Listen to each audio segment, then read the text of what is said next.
क्या आपने कभी सोचा है कि जब इंसान की जिंदगी से सब कुछ छिन जाए, उसकी आजादी, उसका घर, उसका परिवार, उसकी पहचान, तब भी उसके पास क्या बचता है? और क्या वही चीज उसे जीने की वजह दे सकती है? आज मैं आपको एक ऐसी किताब के बारे में बताने जा रहा हूं जो शायद आपकी जिंदगी बदल दे। ये कहानी है एक आदमी की, एक मनोचिकित्सक की, जो हिटलर के सबसे खतरनाक कंसंट्रेशन कैंप्स में कैद था, जहां हर रोज मौत का साया था, जहां टॉर्चर, भूख और बेहिसाब तकलीफ थी। लेकिन इसी अंधेरे में उस आदमी ने कुछ ऐसा खोजा जो आज करोड़ों लोगों को जिंदगी की दिशा देता है। ये किताब है मैन सर्च फॉर मीनिंग और इसके लेखक है डॉक्टर विक्टर ई फ्रैंकल। विक्टर फ्रैंकल एक ऑस्ट्रियन न्यूरोलॉजिस्ट और साइकियाट्रिस्ट थे। द्वितीय विश्व युद्ध के दौरान उन्हें और उनके पूरे परिवार को नाजी कंसंट्रेशन कैंप्स में डाल दिया गया। उनकी पत्नी, उनके माता पिता, उनका भाई, सब वहीं मारे गए। लेकिन फ्रैंकल बच गए और अपने उस दर्दनाक अनुभव से उन्होंने जो सीखा वही बना एक नई मनोवैज्ञानिक थ्योरी, लोगोथेरेपी। तो चलिए इस असाधारण किताब की यात्रा शुरू करते हैं। भाग 1, कंसंट्रेशन कैंप में जिंदगी। फ्रैंकल अपनी किताब की शुरुआत अपने कंसंट्रेशन कैंप के अनुभवों से करते हैं। वे कहते हैं कि जब इंसान अत्यधिक पीड़ा से गुजरता है तब उसकी असली शख्सियत सामने आती है। कैंप में एक कैदी की जिंदगी 3 चरणों में बंटी होती थी। पहला चरण, शॉक, आने के तुरंत बाद। जब फ्रैंकल ट्रेन से उतरे और उन्हें कैंप में लाया गया तो सब कुछ इतनी तेजी से बदला कि समझने का समय ही नहीं मिला। उनके कपड़े, उनका सामान, उनकी पहचान, सब कुछ छीन लिया गया। उन्हें एक नंबर दे दिया गया। फ्रैंकल कहते हैं कि वो पल सबसे ज्यादा दर्दनाक था, जब उन्हें एहसास हुआ कि अब वे इंसान नहीं रहे, सिर्फ एक नंबर बन गए हैं। दूसरा चरण, उदासीनता, भावनात्मक सुन्नता।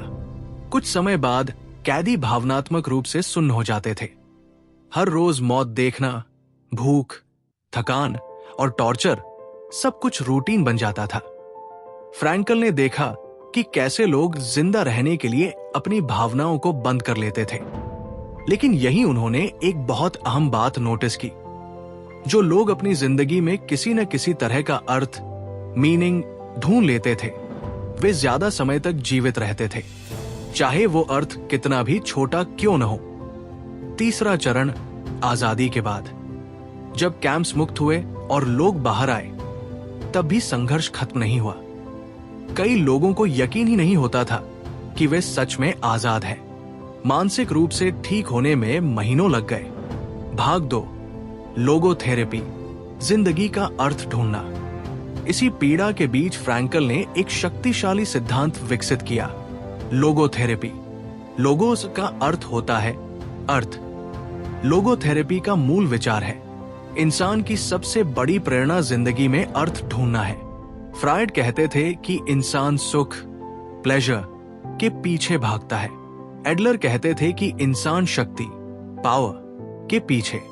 लेकिन फ्रैंकल कहते हैं इंसान अर्थ, मीनिंग के पीछे भागता है। अगर आपकी जिंदगी में कोई उद्देश्य, कोई कारण मिल जाए तो आप किसी भी मुश्किल को सह सकते हैं। फ्रैंकल कहते हैं जिस इंसान के पास क्यों जीना है का जवाब होता है, वो कैसे जीना है कि हर मुश्किल सह सकता है। कंसंट्रेशन कैंप में उन्होंने देखा कि जो कैदी अपने परिवार, अपने काम या किसी मिशन के लिए जीना चाहते थे, वे ज्यादा मजबूत थे। जिनके पास कोई कारण नहीं था, वे जल्दी टूट जाते थे। भाग 3, जिंदगी में अर्थ कैसे ढूंढें? तो सवाल यह है, हम अपनी जिंदगी में अर्थ कैसे खोजें? फ्रैंकल बताते हैं कि इसके 3 तरीके हैं। 1, कोई काम करना या कुछ रचना, क्रिएट करना। जब आप ऐसा काम करते हैं जो आपके लिए मायने रखता है, जिससे दूसरों की मदद होती है या जिसमें आपका जुनून हो, वही आपको उद्देश्य देता है। कैंप में एक आदमी फ्रैंकल से मिला। वो एक वैज्ञानिक था और उसकी रिसर्च अधूरी थी। वो बोला, मैं इस रिसर्च को पूरा करने के लिए जीना चाहता हूं। यही उसकी जिंदगी का अर्थ था। आपके लिए यह कुछ भी हो सकता है, बिजनेस, किताब लिखना, पढ़ाना, पेंटिंग या कोई सामाजिक काम। जरूरी बस इतना है कि वह आपके लिए मीनिंगफुल हो।